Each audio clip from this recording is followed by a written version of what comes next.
नमस्कार, lead India publishers association में आपका बहुत बहुत स्वागत है। मैं हूं डॉक्टर तरुणा एस गौड़। इस वक्त सोशल मीडिया पर जस्टिस गिरीश कटपालिया की एक टिप्पणी बहुत ट्रेंड कर रही है।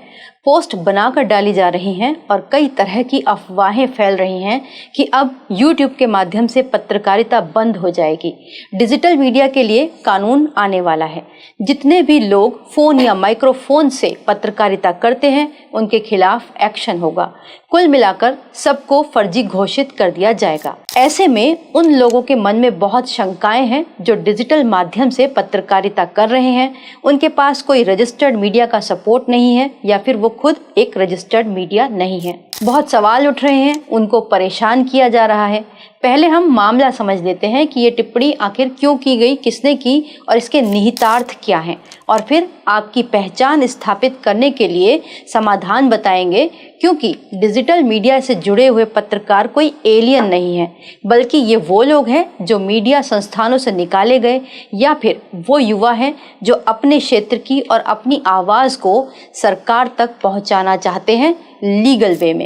अगर आप सच्ची पत्रकारिता कर रहे हैं तो आप ये पूरा वीडियो देखिए, आपकी समझ में आ जाएगा और आपको एक आत्मबल भी मिलेगा कि फील्ड में अगर आपसे कोई इस तरीके के सवाल करे तो आपको जवाब क्या देना है। पहले जानते हैं कि मामला क्या था। बात 4 जुलाई 2025 की है।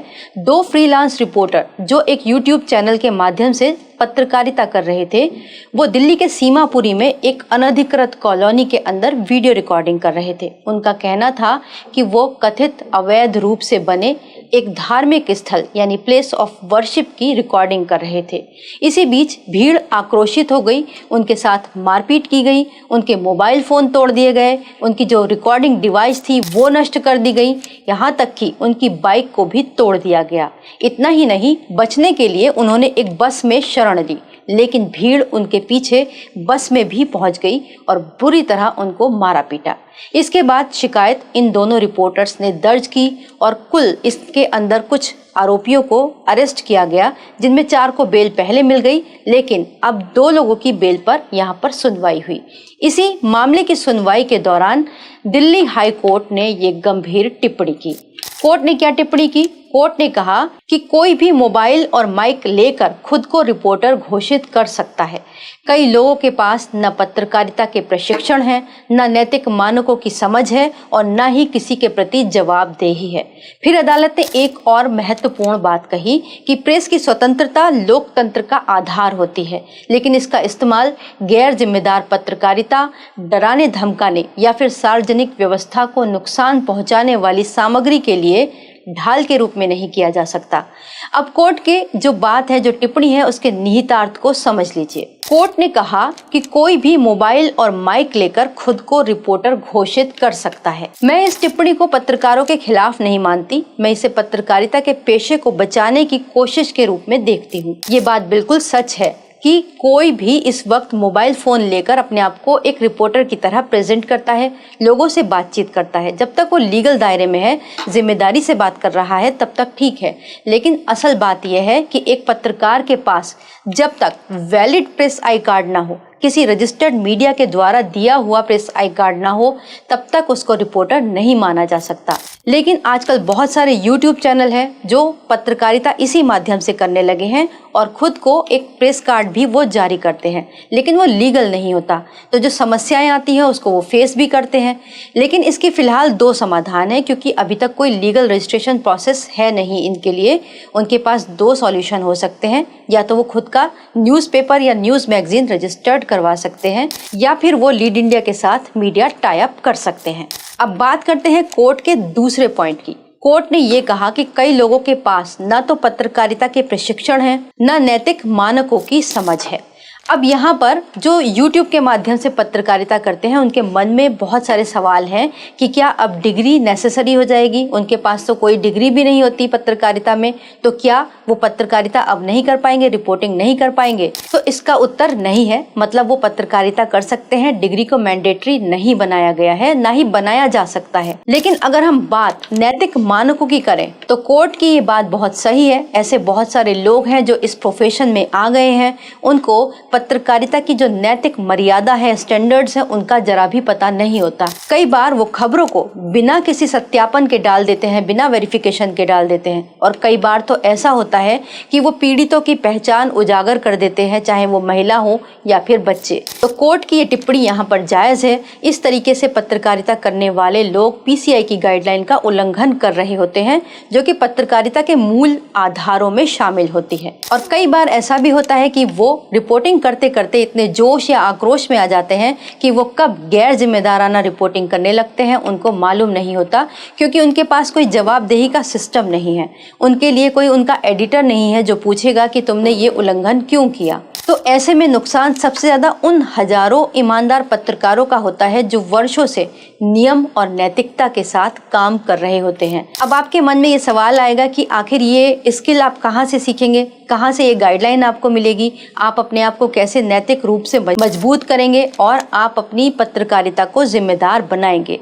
उसके लिए हमने बहुत सारे वीडियो बनाए हैं। आप टाइटल में सर्च कीजिएगा पीसीआई की जो गाइडलाइंस है उनके बारे में और आईटी रूल की गाइडलाइन के बारे में, एमआईबी के बारे में। आप इन सब टॉपिक पर जब हमारे वीडियो देखेंगे तो आपको ये बात एकदम क्लियर हो जाएगी। हम इनके डिस्क्रिप्शन में लिंक भी दे देंगे, आप वो वीडियो आराम से देखिएगा ताकि आप पूरी तरीके से समझ पाएं कि पत्रकारिता के स्टैंडर्ड्स क्या हैं, नैतिक मानक क्या होते हैं। इसके अलावा रही बात ट्रेनिंग की, तो अगर आपके पास अभी तक कोई भी डिग्री नहीं है, आपने कहीं से मीडिया में इंटर्नशिप नहीं की है, आपको मौका नहीं मिला है, तो आप लीड इंडिया के साथ जुड़ सकते हैं। आप लीड इंडिया के साथ मीडिया टाइप कर सकते हैं। जो भी हमारे साथ जुड़कर इस तरीके से जर्नलिज्म कर रहे हैं डिजिटल प्लेटफॉर्म के माध्यम से, उनके लिए हम ट्रेनिंग की एक व्यवस्था रखते हैं। हम ऑनलाइन वेबिनार के थ्रू ट्रेनिंग प्रोवाइड करते हैं ताकि उन्हें फील्ड में इस तरीके की दिक्कत ना आए। इसके अलावा जब भी कभी फील्ड में कोई भी क्वेश्चनिंग आपके ऊपर होती है या फिर कोई वेरिफिकेशन होती है, तब भी लीड इंडिया उसमें आपको सपोर्ट करता है। अब हम बात करते हैं कोर्ट की टिप्पणी के बाद क्या कोई नया कानून बन जाएगा, क्योंकि कोर्ट ने कहा था कि एक लीगल फ्रेमवर्क होना चाहिए। तो लेकिन फिलहाल ये जो टिप्पणी है वो किसी मीडिया रेगुलेशन याचिका में नहीं की गई थी, बल्कि ये एक जमानत यानी कि बेल के मामले में की गई थी। ये एक ऑर्बिटियर ऑब्जर्वेशन यानी कि न्यायिक टिप्पणी कहलाती है, ना कि कोई नया कानून बनाने के बारे में कोर्ट ने कहा है।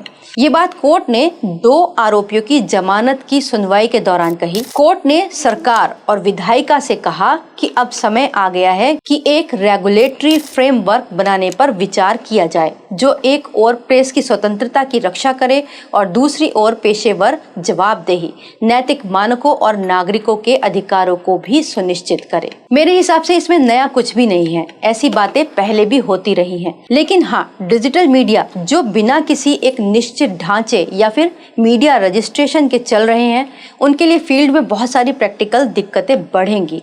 इसके लिए एक उपाय है कि आप हमारे वीडियोस को देखिए, इससे पेशेवर स्किल सीखिए, रिपोर्टिंग कैसे करते हैं, मीडिया पर्सन कैसे काम करते हैं, ये सब चीजें आपको सीखने को मिलेंगी। आप हमारी रिपोर्टिंग की पाठशाला वाली सीरीज देख सकते हैं और साथ ही मीडिया कानून वाली सीरीज भी देख सकते हैं। ये आपको प्लेलिस्ट में मिल जाएंगी, वहां पर जाकर आप इनको जरूर देखिएगा। इसके अलावा जो वर्तमान में थोड़े बहुत रूल्स रेगुलेशंस हैं डिजिटल मीडिया के लिए, जैसे कि आईटी रूल 2021 है, एमआईबी को समय पर इन्फॉर्म करना है, एमएसएमई के अंदर आप एक रजिस्ट्रेशन लेकर एक सर्टिफिकेट ले सकते हैं गवर्नमेंट से, उन सब का पालन जरूर कीजिएगा। साथ ही साथ आपके मन में कोई भी कंफ्यूजन, कोई भी सवाल है तो आप हमारे कमेंट बॉक्स में लिखकर पूछ सकते हैं, या फिर हेल्पलाइन नंबर पर सुबह 10 बजे से लेकर शाम को 7 बजे तक सोमवार से मंगलवार के बीच आप कॉल करके बात कर सकते हैं। या फिर अगर फ़ोन बिजी हो तो आप व्हाट्सएप पर संदेश छोड़कर हमसे बात कर सकते हैं, कॉल बैक करने के लिए कह सकते हैं। आपके जो भी सवाल होंगे उनका उत्तर मैं खुद देती हूँ, कमेंट के माध्यम से भी और व्हाट्सएप में भी कोशिश करती हूँ। व्हाट्सएप बहुत सारे होते हैं तो नहीं हो पाता, लेकिन उत्तर देने की पूरी कोशिश होती है। तो जो भी पत्रकारिता कर रहे हैं, ईमानदारी से कर रहे हैं, उनके लिए 2 बातें स्पष्ट हैं कि कोर्ट ने कोई कानून नहीं बनाया, न ही ये ऑर्डर कर दिया है कि कल से जो डिजिटल माध्यम से पत्रकारिता कर रहे हैं वो फर्जी हैं, वो गलत है। केवल उन्होंने रूल्स रेगुलेशन की बात कही है, जिम्मेदार पत्रकारिता की बात कही है, जो कि होनी भी चाहिए, और एक रेगुलेटरी फ्रेमवर्क की भी बात कही है जो किसी हद तक है भी। अगर आप देखेंगे आईटी रूल 2021 वो डिजिटल मीडिया को एक पूरा ढांचा प्रोवाइड करता है कि उनको किस तरीके से रूल्स रेगुलेशन के तहत काम करना है। उम्मीद करते हैं अब आपके सारे कन्फ्यूज़न खत्म हो गए होंगे। आपको ये वीडियो अगर अच्छा लगा हो तो अपने जो सहयोगी हैं, मित्र हैं, जो ईमानदारी से पत्रकारिता कर रहे हैं, उनके साथ ज़रूर शेयर कीजिएगा और चैनल को सब्सक्राइब ज़रूर कीजिएगा। वीडियो देखने के लिए बहुत बहुत धन्यवाद।